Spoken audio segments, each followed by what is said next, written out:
Hi guys, it's Wayne. Hi guys, and welcome to Theatre Talk with Wayne. Today I'll be talking to you about Four Chairs. It was produced in 2015 by Constantia Theatre Players.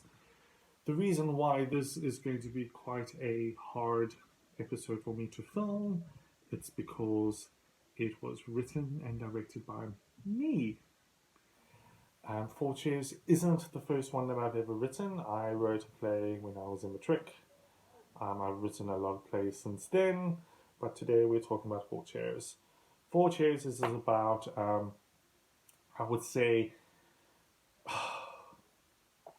youngsters after college or during college experiencing life. Um, but the character Andrew has just been dumped and he really can't deal with the emotions that come with it, and which leads him to a very dark place. And all the friends that's in the show itself are trying to help him get over this girl. And he deals with the depression and the stress really, really badly. And I would say it would be the first of its kind, in a sense, to have such graphic portrayal. Um, when I initially wrote it, it was extremely dark, and I wrote two extra characters to lighten up the mood, which really, really worked. They were Mrs. Mitchley, who was a very nosy neighbor, and Mr. Royston, who was the landlord, and that role was specifically written for the person who played it. He always enthused. I don't know. He was so caring. He's such a sweet man, and that's what I wanted for Mr. Royston. So I actually got him to do the show for me. The casting aspect was quite a strenuous task. I had two auditions, and I kind of got a cast from there. Um, I was looking for someone to play Chad, and my wardrobe mistress managed to get me someone. And I was like, okay, cool. And then my lead dropped out, and I was like, damn. So the person who was playing Chad said to me he has a friend who is willing to play this role, and blah blah blah. So he came to audition, and when he auditioned, I kind of like kind of felt that he was right for the part, but I don't know. So I kind of made the decision to swap the actors. So the person who was playing Chad was now playing Andrew, and who was auditioning for Andrew was now playing Chad. And it kind of really, really worked well. But then the person that I had cast as Mrs. Mitchley dropped out, and then I managed to get a replacement, and she dropped out. I was like, I can't deal with this anymore. So luckily enough, we had a WhatsApp group at the time, and I just said to the group, "Was like, listen here, does any of your mothers want to play the role?" And the my lead said to me that his mother would do it, and I was like joking, and he was very serious, and I was happy that he was serious because her performance really gelled the show together.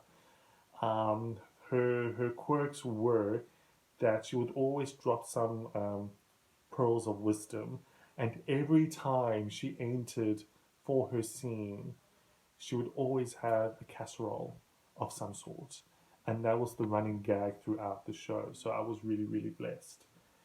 Um, Out of the eight cast members that I had, six were new to the theatre, and that is so unheard of. And it's quite refreshing to have a strong cast that no one has seen.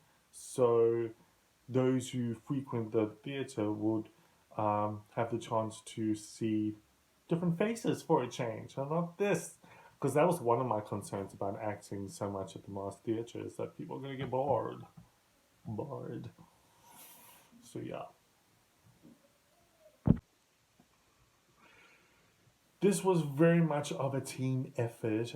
Before I even started auditions, I had already had my backstage crew. I had my cousin, that's a funny story, as my stage manager, and I had a dear friend, Charmian Thompson, who is now working at the Artscape Theatre, as my props master, and I had organized my sound and lighting, so I was ready to go before even auditioning.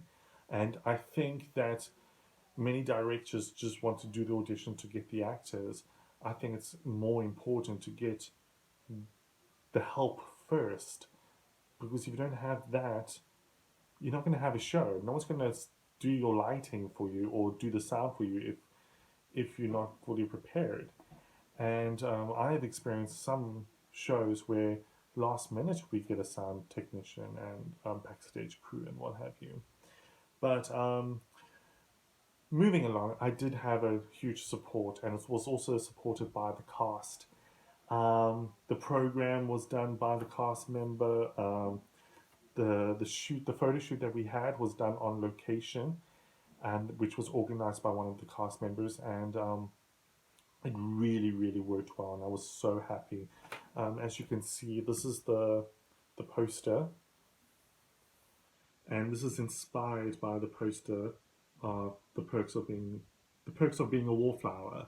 I really loved that movie, and I really loved the poster. So I tried and copied that. Cool.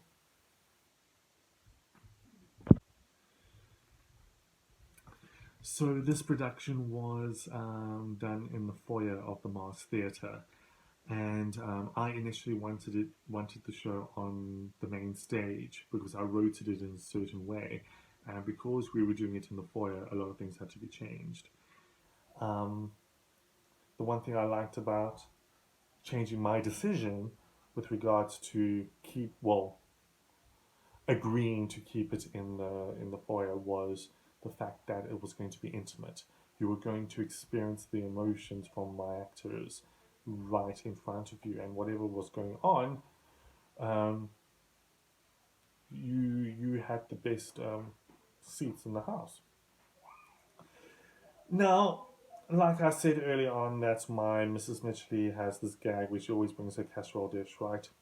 So there's one scene that actually eat the casserole, which is made, I think, every night by Charmian. Excuse me. And this particular night, they brought in the wrong casserole. So there were two casserole dishes, one with nothing in it, and the other was going to be filled with food because they were going to be eating on stage.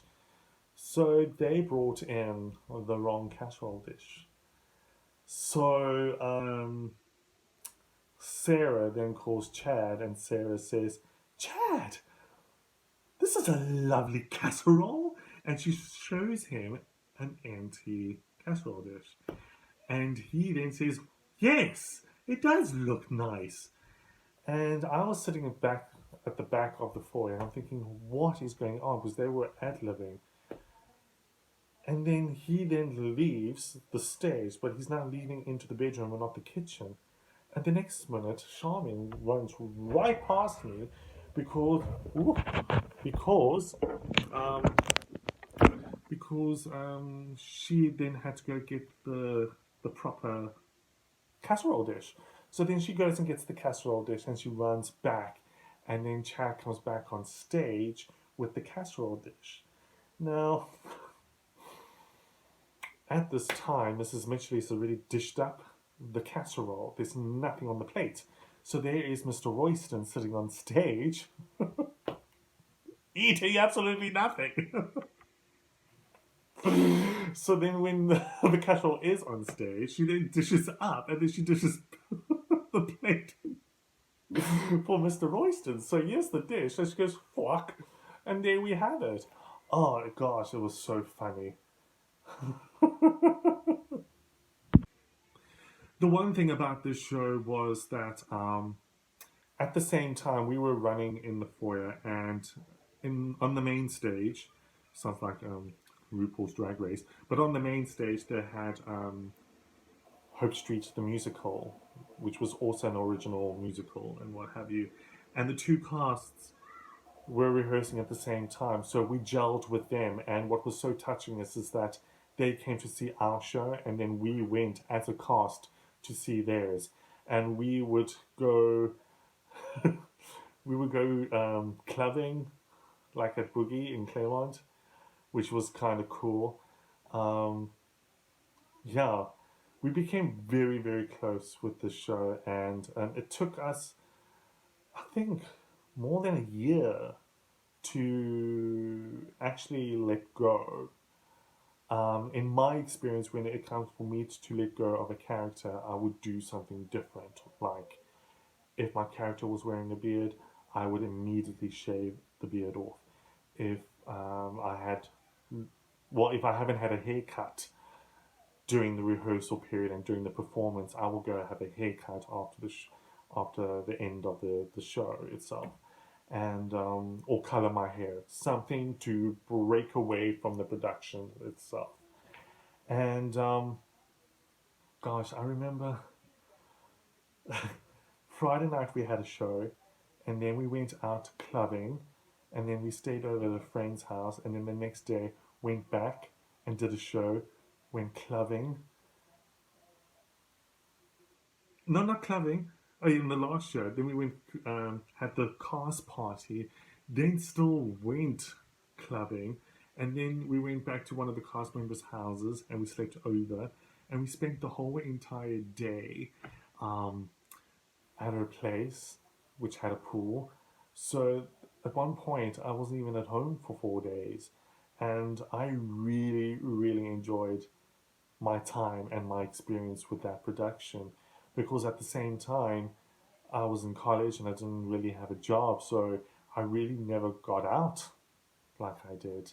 And even when we went clubbing, we went to Steers, you know where Steers is in Claremont, and like at 4 o'clock in the morning we're having like chips and hamburgers, drunk out of our minds. Well, some of us was drunk. Gosh, yes, I can't tell those stories.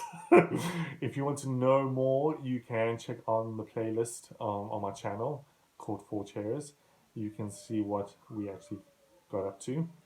And I certainly hope that you have enjoyed my time chatting to you with all the shows that I've been in.